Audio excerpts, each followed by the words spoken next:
Hello friends, welcome to study Gyan 24। आज हम एक टॉपिक लेने जा रहे हैं, डिस्कस करने जा रहे हैं, वो है प्रागैतिहासिक काल और यह पाषाण काल। इसका देखिए, ये एंशियंट इंडिया, प्राचीन भारतीय इतिहास का एक टॉपिक है। सबसे पहला चैप्टर है जो आपके विभिन्न एग्जामों में, कॉम्पिटिटिव एग्जामों में बहुत हेल्पफुल हो करता है। अभी ये है क्या, प्राचीन भारतीय इतिहास का पहला चैप्टर है। यदि इससे पहले जाना जाता है कि आपके इतिहास में क्या क्या सिलेबस है, ठीक है। और यहाँ पे जो एक वर्ड लिखा गया है प्रागैतिहासिक काल, ठीक है। ये प्रागैतिहासिक काल जो लिखा गया है, इसका क्या मतलब होता है, आदि ऐतिहासिक क्या होता है, ऐतिहासिक क्या होता है, ये सब के जानने के लिए इस वीडियो के डिस्क्रिप्शन में एक लिंक दिया गया है, जहाँ से जाके आप अपना एक तो हिस्ट्री का कॉम्पिटिटिव एग्जाम का जो सिलेबस है वो देख सकते हैं, और फिर आप इस टर्म को समझ सकते हैं, वहाँ जाकर समझ लीजिएगा, ठीक है। चलिए इस चैप्टर को शुरू करते हैं हम लोग। ये एंशियंट इंडिया का पहला चैप्टर है। इसके डिस्क्रिप्शन में जो लिंक दिया गया है वो सिलेबस, पूरे हिस्ट्री का सिलेबस है जो आपके कॉम्पिटिटिव एग्जाम में पूछे जाते हैं, तो वहाँ पे बताएंगे, जिसमें से हम मुख्यतः एंशियंट इंडिया डिस्कस करेंगे। जब हम फिर मेडाइवल पढ़ाएंगे तो मेडाइवल डिस्कस करेंगे, ठीक है। चलिए इस चैप्टर को शुरू करते हैं। इस चैप्टर का जो नाम है वो है क्या है, प्रागैतिहासिक काल, प्रागैतिहासिक काल या पाषाण काल। अब ये प्रागैतिहासिक क्यों ऐसा लिया गया है और पाषाण काल क्यों? पाषाण काल का जो मतलब होता है वो होता है पत्थर युग, ठीक है। पाषाण का मतलब होता है पत्थर युग, पत्थर युग। पाषाण मतलब पत्थर, काल मतलब युग, यानी पत्थर का युग। इस काल में जितनी भी आपको चीज़ें देखने को मिलेगी वो पत्थरों से बनी हुई थी। ज़्यादातर इसमें पत्थर की बातें की जाती है, जैसे कि आप औजार के रूप में इसका यूज़ कर ले, ठीक है। किसी भी शिकार करने के लिए यूज़ कर ले, तो ज़्यादातर इस चीज़ों में पत्थरों का ही यूज़ किया गया था। प्रागैतिहासिक काल का दृष्टिकोण यह है कि प्रागैतिहासिक काल का बेसिकली मतलब ये होता है कि जो इतिहास है ना पूरे, उसको पढ़ने और लिखने के दृष्टिकोण के आधार पे, ठीक है, 3 भागों में बांटा गया है। तो पहले पार्ट को प्रागैतिहासिक काल, सेकंड पार्ट को हम बोलते हैं आदि ऐतिहासिक, और थर्ड पार्ट को बोलते हैं ऐतिहासिक काल। जिसमें से चूंकि ये पहला पार्ट है, ये पहला जो पार्ट है, ये लगभग आपको पूरा ये सिंधु घाटी सभ्यता के काल के पहले के काल के पूरा विवरण देता है। जैसे आप शुरू कर लो ना, लगभग 2 मिलियन ईयर से शुरू होता है, ये पाषाण काल का शुरुआत होता है, और लगभग आपको 3000 ईसा पूर्व के आसपास तक के काल को कहा जाता है प्रागैतिहासिक काल कहा जाता है। फिर आप आदि ऐतिहासिक काल देखोगे, जिसमें आप पढ़ तो सकते हो, सॉरी ये लिखा हुआ विवरण तो है लेकिन पढ़ नहीं सकते हो, तो वो आपको चला जाएगा कब, लगभग 2500 ईसा पूर्व के आसपास से सिंधु घाटी सभ्यता का शुरुआत होता है। तो वहाँ से लेके आप चले जाओगे वैदिक काल के आसपास का जो है टाइमलाइन, उसके जगह तक आपको आदि ऐतिहासिक मिल जाएगा। फिर आदि ऐतिहासिक के बाद जो महाजनपद काल शुरू होता है, फिर वहाँ से 600 ईसा पूर्व के बाद से, फिर उसमें धार्मिक आंदोलन में बौद्ध धर्म, जैन धर्म देखते हैं, तो उसके बाद जो पूरा शुरू होता है वहाँ से आप ये क्या देखते हो, ऐतिहासिक काल देखते हो। तो ये लगभग 2500-3000 ईसा पूर्व के आसपास का काल है प्रागैतिहासिक काल। अब इस काल को ना, पूरे प्रागैतिहासिक काल और पाषाण काल को 3 भागों में बांटा गया। प्रागैतिहासिक काल या पाषाण काल, दोनों में से आप कोई भी टर्म यूज कर सकते हो, इसके लिए कोई दिक्कत नहीं है। इसको क्या है, 3 भागों में बांटा गया है। पहला आपका पूरा पाषाण काल, मध्य पाषाण काल और नव पाषाण काल। पूरा पाषाण काल, मध्य पाषाण काल और नव पाषाण काल, ये 3 टर्म में डिवाइड किया गया है इसको। आप इसका जो टाइम देख लोगे ना, तो ये लगभग आप चला जाएगा 20 लाख ईसा पूर्व से 10,000 ईसा पूर्व का काल है। 10,000 ईसा पूर्व और ये बीसी क्या होता है, इसके लिए आप एक वीडियो, इसी वीडियो के डिस्क्रिप्शन में एक लिंक दिया जाएगा, इससे आप वहाँ पे ईसा पूर्व और इस भी समझ सकते हैं कि क्या होता है, बीसी और बीसी कहाँ पे लगाया जाता है, वो सब समझ सकते हैं। तो ये पूरा पाषाण काल क्या है, 20 लाख ईसा पूर्व से 10,000 ईसा पूर्व। मध्य पाषाण में आप आ जाओगे ना, 10,000 से लेकर 4,000 तक आते हैं, और फिर नव पाषाण में 4,000 से 3,000 तक ले सकते हैं। कहीं कहीं पे आपको 4,000 से 2,000 तक मिलेंगे। फिर वो थोड़ा सा कंट्राडिक्टरी है कि 2,000 तक मिलता है, तो फिर यहाँ पे आप देख रहे हो कि इधर में वैदिक ये क्या होता है, सिंधु घाटी सभ्यता 25 से शुरू हो जाता है। तो अलग अलग बुक में ये सब बातें हैं लिखी हुई, ऐसा नहीं कि गलत है, हाँ, लेकिन हम लोग 3,000 ईसा पूर्व तक मान के चलते हैं। जैसे 20 लाख ईसा पूर्व से 10,000 ईसा पूर्व तक पूरा पाषाण काल, फिर मध्य पाषाण काल, वो मध्य पाषाण काल 10 लाख से 10,000 ईसा पूर्व से कहाँ तक आ जाएगा आपका, 4,000 ईसा पूर्व तक, 4,000 से फिर 3,000 तक नव पाषाण काल को हम लोग मान लेते हैं। कहीं कहीं पर आप ये भी देखोगे ना, मध्य पाषाण काल को 10,000 ईसा पूर्व से 6,000 तक मानते हैं, फिर 6,000 के बाद 3,000 ईसा पूर्व तक, 2,000 ईसा पूर्व तक क्या मानते हैं, नव पाषाण काल मानते हैं। तो कोई कंट्राडिक्टरी नहीं है, आपको ऐसे तो टाइमलाइन पूछेगा नहीं, लेकिन ठीक है, एक आपको बता दिया गया है। तो 20 लाख ईसा पूर्व से 10,000, फिर 10,000 से आपका इधर हो जाएगा कितना, 4,000, और फिर यहाँ पे 4,000 से आप कर लो 3,000 ईसा पूर्व, ठीक है। 3,000 ईसा पूर्व का जो काल है ये आपको इसमें आ जाता है। चलिए नेक्स्ट देखते हैं आगे हम। अब इसका जो है ना पूरा ओवरऑल डिवीजन देखेंगे। 3 काल में बांटा गया, कौन, पूरा पाषाण काल, मध्य पाषाण काल और नव पाषाण काल। इसको तीनों के बांटने का जो आधार है ना, वो थोड़ा आप समझ लीजिए। तीनों को बांटने का आधार क्या क्या है। तीनों को बांटने का आधार ये है कि तीनों काल में ना कुछ कुछ डिफरेंसेस हैं, और ये जो बीच वाला काल है वो संक्रमण का काल है। मतलब ये पूरे तरीके से खराब काल, मतलब एक समझो कि बिल्कुल लो निम्न कैटेगरी का काल है, और ये थोड़ा सा इसके अपेक्षा में ज़्यादा है, और ये बीच वाला भाग है, इसके संक्रमण का काल मानते हैं, दोनों के बीच के संक्रमण का काल है।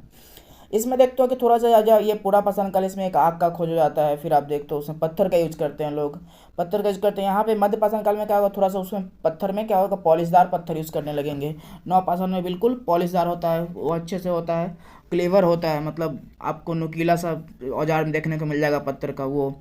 नवपाषाण काल में एक परिवर्तन है, कृषि का विकास हो गया, फिर बस्ती का विकास हो गया। बस्ती का विकास कैसे होता है, जैसे कि आप मान चलो कृषि कर रहे हो, पूरा पाषाण के लोग खानाबदोश लोग थे, तो उनको खाने के लिए एक जगह से दूसरी जगह जाते रहना पड़ता था। लेकिन जब नवपाषाण काल आते आते हम लोगों ने कृषि का विकास कर लिया, और जब पूरी तरीके से कृषि का विकास हो गया उस टाइम तक आते आते, तो अब चूंकि लोगों को एक ही जगह पे भोजन मिल जाएगा तो लोग इधर उधर क्यों भटकेंगे, तो वहीं से एक निर्माण होता है कि बस्ती का विकास नवपाषाण काल आते आते शुरू हो जाता है। मतलब एक जगह पे 8-10 लोग समूह में, जैसे ग्राम आज का होता है, ग्राम समुदाय में जो लोग रहते हैं, तो उसी तरीके से उस टाइम पे बस्ती में लोग एक जगह पे 8-10 लोग 20 लोग रहने लगते थे।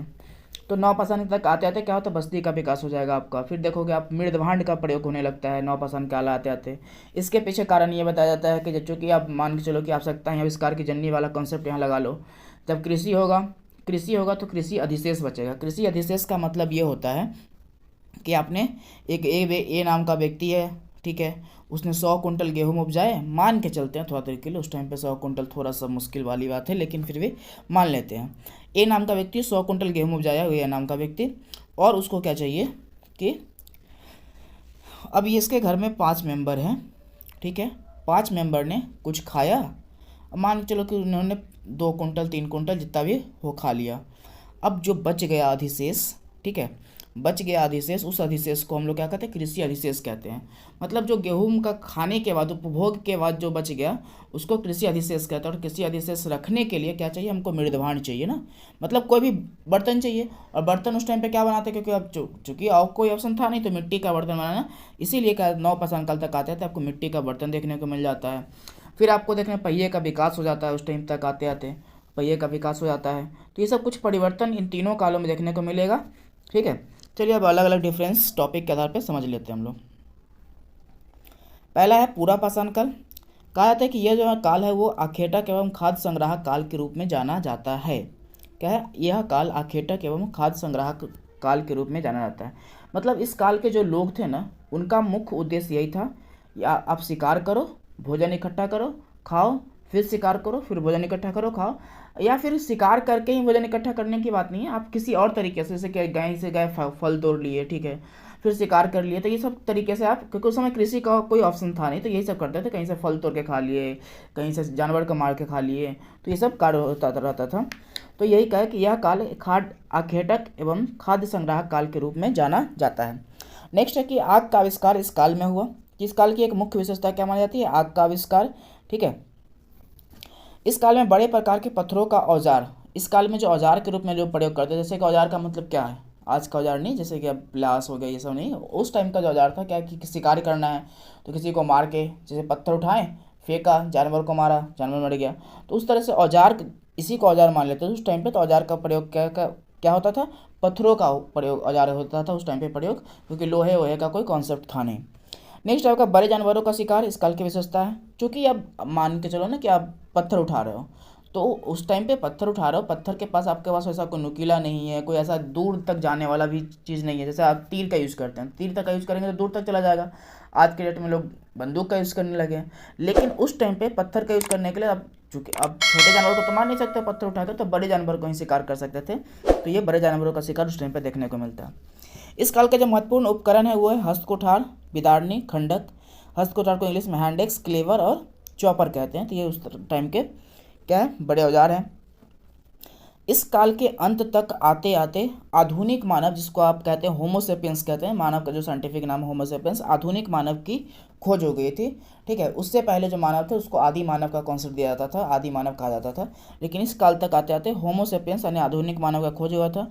और चूँकि ये काल 20 लाख ईसा पूर्व से 10,000 ईसा पूर्व तक आता है, और इसी दोनों के बीच में एक इस टाइम आता है 5 लाख ईसा पूर्व, और यही 5 लाख ईसा पूर्व के आसपास में इस काल के में होमोसेपियंस यानी आधुनिक मानव की खोज हो गई थी 5 लाख ईसा पूर्व के आसपास टाइम में। ठीक है, चलिए नेक्स्ट अब बात कर लेते हैं नेक्स्ट कि विंध्य क्षेत्र में भीमबेटका से चित्रकारी के प्राचीनतम साक्ष्य प्राप्त होते हैं।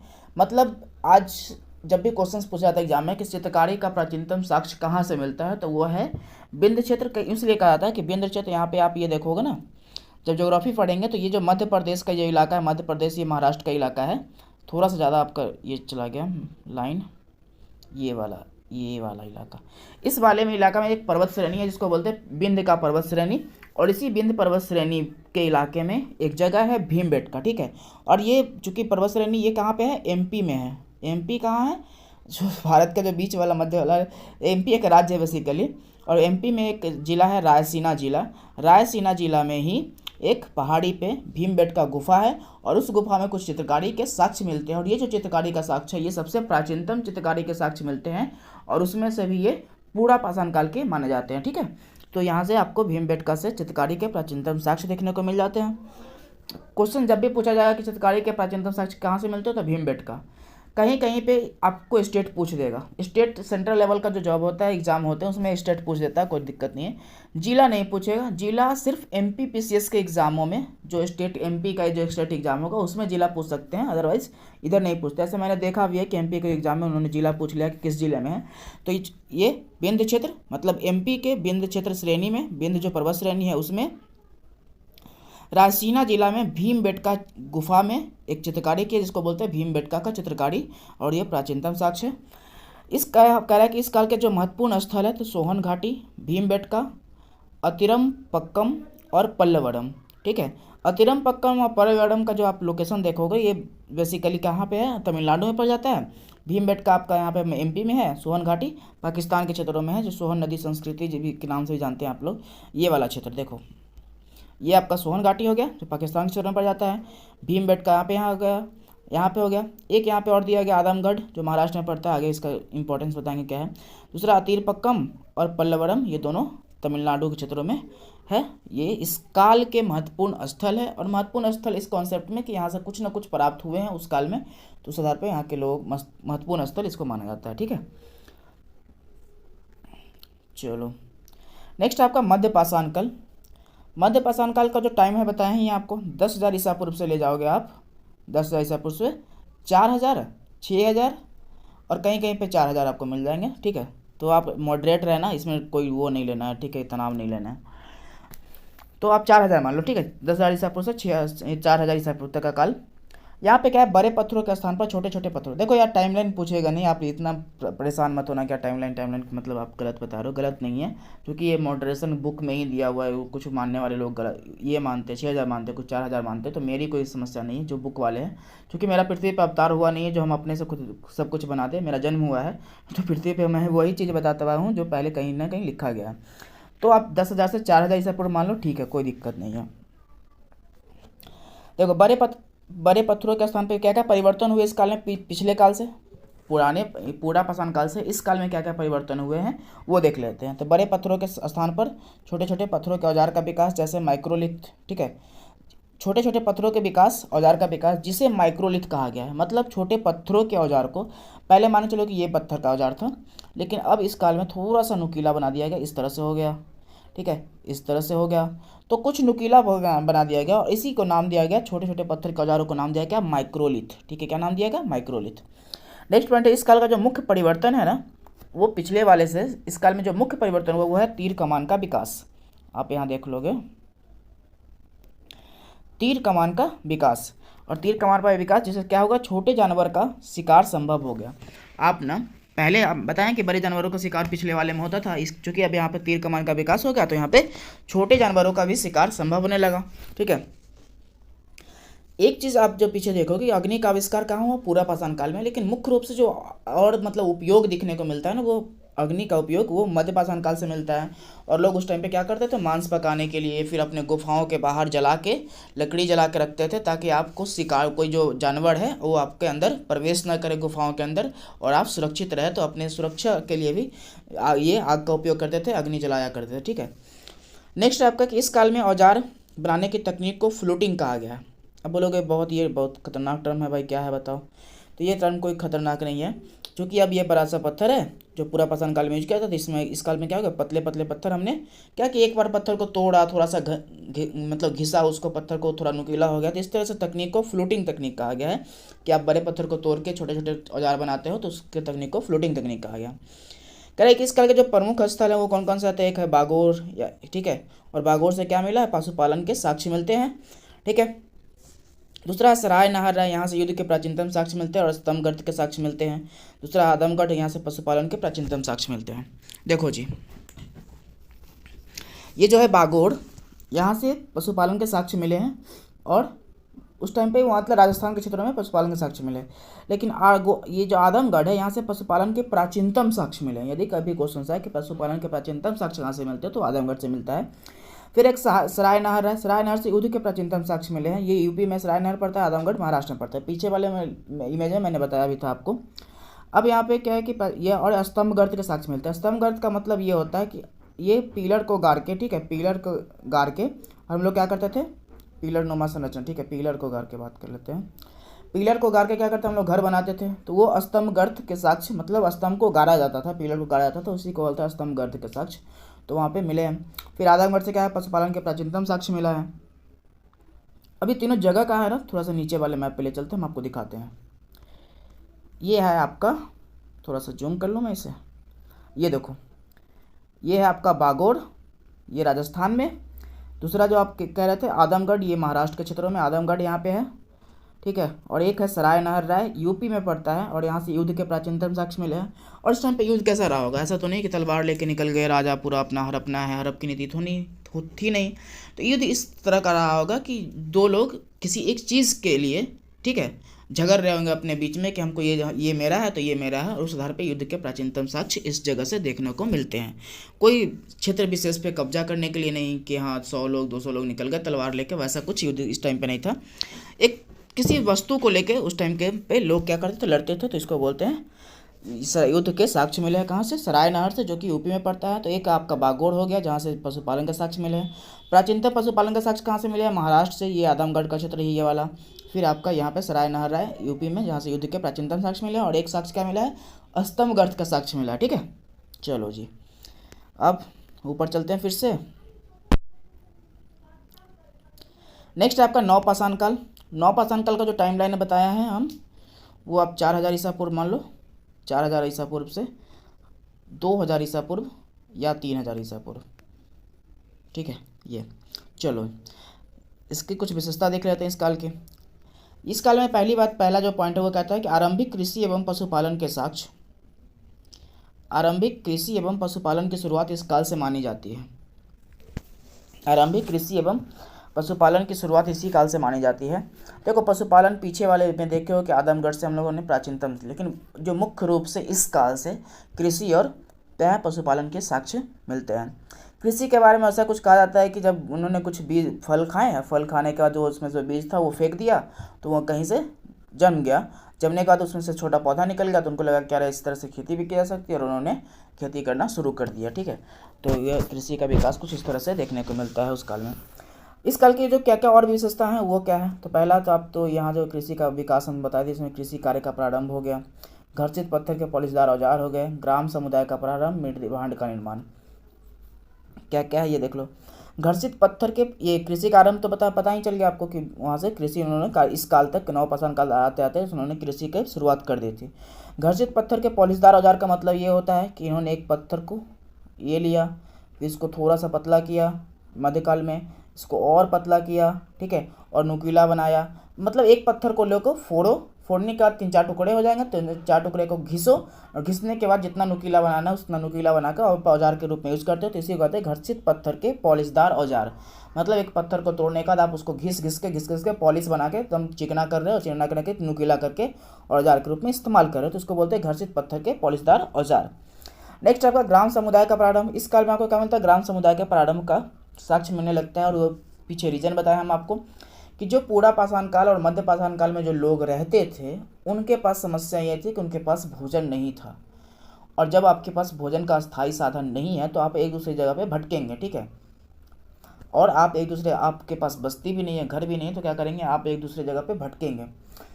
जब आप भटकेंगे तो फिर आप आज यहाँ कल वहाँ ऐसे करेंगे। लेकिन जब कृषि का प्रारंभ हो गया इस काल तक आते आते, तो भोजन लोगों के पास अस्थाई साधन के रूप में दिखने लगा। जब उनके पास अस्थाई साधन के रूप में मतलब भोजन अस्थाई हो गया, तो वो अपना एक जगह पे रहना शुरू कर दी और उसी जगह से रहते रहते 8-10 लोग रहने लगे। उस तरह से एक बस्ती का निर्माण हो गया। तो उसी को आप यहाँ पे करें ग्राम समुदाय का प्रारंभ इस काल तक आपको देखने को मिल जाता है। नेक्स्ट आपका मृदभांड का निर्माण। अब आपको बताया था कि जब कृषि करेंगे कृषि अधिशेष बचेगा, तो फिर आप उसको रखना भी है, फिर आप किसी और चीज़ के लिए करना। ये सिर्फ ये नहीं कि कृषि अधिशेष के लिए चाहिए आपको, फिर आपको जल स्टोर करना है, पानी स्टोर करना है, तो इसके लिए तो आपको चाहिए ही। तो ये सब चीज़, लेकिन ये जो मुख्य जो पर्पस देखा जाता था उस टाइम पे, वो था कृषि का अधिशेष। जो आपके खाने के बाद जो आपने उपजाया है, वो आपके उपभोग करने के बाद जो बच रहा है, या फिर ऐसा भी तो है कि आप जो उपजाया है वो साल भर खाओगे, अब तो आप ऐसे ही फेंक के तो रखोगे नहीं, तो उसको रखने के लिए कुछ ना कुछ चाहिए। तो इंसान ने एक मिट्टी का बर्तन का खोज नहीं किया, ठीक है।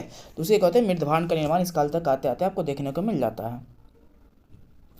नेक्स्ट देख लेते हैं हम आप लोग। इस काल का जो प्रमुख स्थल है वो पहला स्थल है मेहरगढ़, ठीक है।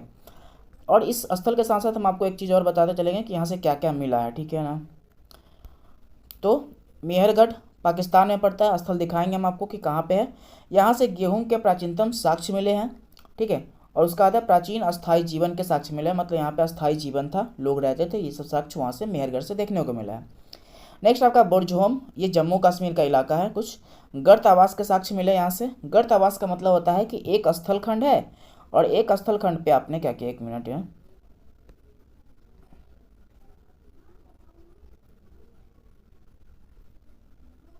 देखो यार दूसरा देख लो, ये स्थल खंड है, इसके आपने नीचे से एक गड्ढा खोद दिया है। मतलब ये स्थल खंड का ये पूरा सरफेस था, लेकिन आपने बीच से ही गड्ढा खोद दिया और उस नीचे आप क्या रहे, आवास करके रह रहे। तो किसी मिट्टी वाले मतलब स्थल खंड के नीचे में आप जमीन के अंदर घर बना के रहते हो, तो उसको बोलते हैं स्तंभ गर्त, ठीक है। क्या बोलते हैं इसको, गर्त आवास के साक्ष्य बोलते हैं। उसके बाद मानव के साथ कुत्तों को दफनाए जाने का साक्ष्य, ये भी आपको देखने को मिल जाएगा। जैसे आप कोई मानव मर गया और उसका पालतू जानवर है कुत्ता, तो आपको वहाँ पे देखने को मिल जाएगा कि इसको दफनाया जाता था साथ में, ठीक है। तो मानव के साथ कुत्तों को दफनाए जाने के साक्ष्य मिल जाते हैं। नेक्स्ट आपका गुफ कराल। गुफ कराल एक जगह है, वो भी जम्मू कश्मीर का है, जहाँ से कुमार की गुफा और कृषि और पशुपालन के साक्ष्य यहाँ से देखने को मिल जाते हैं। थर्ड आपका कोलडीवा, ये कोला डीवा नहीं है, कोलडीवा है, कोलडीवा ल में आकार नहीं है। चावल उगाए जाने के साक्ष्य मिल जाते हैं यहाँ से कि यहाँ पे पहले चावल उगाया जाता था। नेक्स्ट चिरांद, जहाँ से हड्डी के उपकरण मिलते हैं। चिरांद कहाँ पे, बिहार पे छपरा जिला के में पड़ता है, ठीक है। छपरा जिला में एक जगह है चिरांद, वहाँ पे आपको भी हड्डी के उपकरण के साक्ष्य मिलते हैं। कुछ टाइम पे हड्डी का जो हड्डी था उसका उपकरण के रूप में यूज़ किया जाता था, तो वहाँ से साक्ष्य मिलते हैं, ठीक है। चलो जी नेक्स्ट देख लेते हैं। आप स्थल की बात कर लेते हैं, फिर आपको स्थल समझा देते हैं। ये देखो जी, यहाँ पे बुर्जहोम हो गया, जहाँ से गर्त आवास के साक्ष्य मिले हैं, मानव के सपना जाने। गुफ कराल हो गया, कुम्हार के साक्ष्य मिला है। फिर कोलडीवा हो गया यूपी का, जहाँ से चावल के साक्ष्य आपको देखने को मिल जाते हैं। चिरांद हो गया बिहार का, ये वाला चिरांद छपड़ा हड्डी के उपकरण के साक्ष्य। मेहरगढ़ पाकिस्तान, जहाँ से गेहूं के साक्ष्य मिले हैं। बागोर आप पशुपालन का साक्ष्य के रूप में देखें। भीमबेटका भी देख चुके हैं, चित्रकारी का साक्ष्य यहाँ पे आदमगढ़ देख चुके हो आप, किसके लिए, आदमगढ़ के देख चुके हो आप, उसके लिए सर पशुपालन के प्राचीनतम साक्ष्य के लिए। संगन कल्लू यहाँ पे राख के टीले का आविष्कार, तो ये सब चीज़ आपको यहाँ देखने को मिल जाते हैं। इसके नीचे भी कुछ पॉइंट्स है वो डिस्कस कर लेते हैं। देखिए विविध है, विविध में क्या है, मतलब विविध का मतलब हमारे जितने भी आप सेगमेंट आगे देखते जाओगे उसमें एक विविध का टॉपिक भी आता है। मतलब जो टॉपिक ऊपर जो हम डिस्कस किए हैं उसमें फिट ना आया हो जो पॉइंट, उसको हम नीचे वाले में एक विविध बना के पॉइंट, और उसमें हम सब टॉपिक को डिस्कस कर देते हैं। तो वो हमारे हर सेगमेंट में आपको देखने को मिलेगा। जो भी सेगमेंट हम डिस्कस करेंगे आगे, उसमें विविध का एक सेगमेंट जरूर होगा। चलो तो भाई ये देख लेते हैं क्या है ये। एक कब्र से 3 मानव कंकाल के जो साक्ष्य मिले हैं दमदम्मा से मिला है, वो यूपी में है, ठीक है। दमदम्मा यूपी का एक जगह है, वहाँ से एक कब्र से 3 मानव कंकाल के साक्ष्य मिले हैं। मतलब एक ही कब्र में 3 लोगों को दफनाया गया और तीनों का कंकाल उसमें मिला है, तो उसको बोलते हैं कब्र में 3 मानव कंकाल के साक्ष्य। कहाँ से, दमदम्मा से। ये सब जो स्टेट PCS वाले हैं ना वो लोग खूब पूछते हैं, SSC वाले लोग थोड़ा सा कम पूछते हैं इन चीज़ों को, SSC रेलवे वाले लोग। नेक्स्ट है कि मानव द्वारा जो सर्वप्रथम प्रयुक्त अनाज है वो कौन सा है, तो सर्वप्रथम मानव द्वारा जौ का उपयोग किया गया था। ये लगभग 8000 ईसा पूर्व के आसपास की बात बताई जा रही है। जो ईरान में पहले यूज़ हुआ था, तो वो 8000 ईसा पूर्व में हुआ था। तो वही बात करी है कि सबसे पहले कौन यूज़ किया गया था, जौ यूज़ किया गया था। राख के टीले का साक्ष्य संगन कल्लू कर्नाटक से मिला। ऊपर से मैंने आपको दिखाया है संगन कल्लू कहाँ पे है, आप नहीं होगा तो फिर से आप इसको बैक करके देख लीजिएगा, वहाँ पे संगन कल्लू दिख जाएगा आपको इमेज पे, कर्नाटक के राज्य में पड़ता है, ठीक है। संगनकुल जहाँ से राख के टीले के साक्ष्य मिले हैं वहाँ पे राख का टीला था, ठीक है। नेक्स्ट आपका भारतीय पुरातत्व का जनक किसे कहा जाता है, एलेक्जेंडर कनिंघम को कहा जाता है। इसके बारे में अब नेक्स्ट चैप्टर लेंगे जब हम सिंधु घाटी सभ्यता, तो इनके बारे में थोड़ी बहुत डिस्कशन करेंगे कि एलेक्जेंडर कनिंघम कौन थे। लगभग 1856 ईस्वी के आसपास में इन्होंने सिंधु घाटी सभ्यता की खोज की शुरुआत करने की कोशिश की थी, लेकिन फिर उसको सफलता नहीं मिली और इन्होंने 1861 ईस्वी में एक पुरातत्व विभाग की स्थापना की। 1861 ईस्वी में भारतीय पुरातत्व विभाग, तो ये बेसिकली अंग्रेज अधिकारी थे और इन्होंने ये सब काम किया था। भारतीय पुरातत्व विभाग की स्थापना की थी, इसलिए भारतीय पुरातत्व का जनक कहा जाता है। और ये कब था, 1861 ईस्वी में। नेक्स्ट आपका महदाह से अधिक मात्रा में हड्डी के उपकरण प्राप्त हुए हैं। तो जब भी आपका क्वेश्चन है ना, आप हड्डी के उपकरण चिरांद भी देखें, लेकिन जब मतलब आता है कि सबसे ज़्यादा अधिक मात्रा में हड्डी के उपकरण कहाँ मिले हैं, तो वो महदाह से ही पहले लिया जाता है। चिरांद को ऑप्शन में नहीं रखा जाता है, वो वहाँ से मिले हैं लेकिन उतने अधिक मात्रा में नहीं, इसलिए नहीं रखा जाता। एक जो बहुत इंपॉर्टेंट है वो आपको देख लीजिए, कहीं कहीं पे आपको कन्फ्यूजन्स वाले मिल जाएंगे, वो कन्फ्यूजन क्या है देख लीजिए। कहा है कि नवीनतम खोज के आधार पे प्राचीनतम कृषि के साक्ष्य लहुरा देव से मिले हैं, यहाँ चावल के साक्ष्य मिले हैं। इससे पूर्व मेहरगढ़ से प्राचीनतम कृषि के साक्ष्य 7000 ईसा BC से गेहूँ के। मैंने आपको ऊपर में बताया था कि जो गेहूँ का साक्ष्य मिला है वो कहाँ से मिला है, वो मध्य पाषाण काल वाले साइड में बताया है टॉपिक में कि वो मेहरगढ़ से गेहूं के प्राचीनतम साक्ष्य मिले हैं। तो जिस आधार पे कहा था कि कृषि के सबसे प्राचीनतम साक्ष्य कहाँ से मिलते हैं, तो मेहरगढ़, और मेहरगढ़ कहाँ है, पाकिस्तान में है। लेकिन जब नवीन खोज हुआ तो नवीन खोज ये यूपी का एक जगह है लहुरा देव, ठीक है। लहुरा देव से चावल के साक्ष्य मिले हैं और ये जो टाइम है इसका वो लगभग 9000 ईसा पूर्व से लेके 9000 BC से 7000 BC के बीच में कहीं पे ये क्या मिला है, चावल के साक्ष्य मिले हैं लहुरा देव से। अब चूंकि ये 7000 ईसा पूर्व का था तो ये अब बाद में आ गया, और इससे पहले भी कहीं मतलब जब वहाँ चावल का साक्ष्य खोजा गया यूपी में मिला लहुरा देव से, तो उसका टाइमलाइन देखा गया तो वो था 9000 ईसा पूर्व से 7000 ईसा पूर्व के बीच के काल में। तो इसीलिए कहा था कि जब नवीनतम खोज के आधार पर प्राचीनतम कृषि का साक्ष्य लहुरा देव से मिलता है जो कि यूपी में है, और वहाँ से क्या मिला है, चावल का साक्ष्य मिला है। लेकिन यदि प्राचीनतम उससे पहले वाले खोज में आप देखेंगे, पुराने खोज में, तो वो कृषि का प्राचीनतम साक्ष्य मेहरगढ़ से मिलता है और वहाँ क्या मिला है, वहाँ से मिला है गेहूं के साक्ष्य। और ये टाइम क्या है, जो गेहूं का साक्ष्य मिला है मेहरगढ़ से वो 7000 ईसा पूर्व है। लेकिन नवीनतम खोज में जो लहुरा देव की बात की गई जहाँ से चावल के साक्ष्य मिले वो लगभग 9000 ईसा पूर्व से 7000 ईसा पूर्व के काल की बात करता है। तो इस आधार पर ये एक अपडेट है, ठीक है। जहाँ पे आपको ऑप्शन में नहीं रहेगा ना, तो आप वहाँ पे यही मारिएगा, मेहरगढ़ ही मारिएगा, क्योंकि अभी भी कुछ लोग अपडेट नहीं किए हैं। ये PCS वाले लोगों ने अपडेट कर दिया है, खासकर यूपी PCS वाले ने इन्होंने अपडेट कर दिया है, ठीक है। लहुरा देव मानते हैं वो प्राचीनतम कृषि के साक्ष्य के रूप में, और वहाँ से चावल के साक्ष्य के मानते हैं। यदि आपसे ये पूछे कि प्राचीनतम गेहूं का साक्ष्य कहाँ से मिले, तो फिर आप मेहरगढ़ ही मारिएगा, क्योंकि वहाँ से चावल नहीं मिला, ठीक है। कृषि का साक्ष्य तो मिला है प्राचीनतम लहुरा देव से, सबसे प्राचीन है, और वहाँ से क्या का साक्ष्य मिला, चावल का साक्ष्य मिला है, गेहूं का नहीं। तो गेहूं वाले क्वेश्चन में ऐसा रहा है तो आप मेहरगढ़ मारिएगा, ठीक है। चलिए ये चैप्टर यहीं पे खत्म हो रहा है, आप आगे भी जुड़े रहिएगा। इसके बाद हम सिंधु घाटी सभ्यता का चैप्टर लाएंगे। इस वीडियो के डिस्क्रिप्शन में बहुत सारे लिंक मिल जाएंगे आपको, जो आपको हिस्ट्री को समझ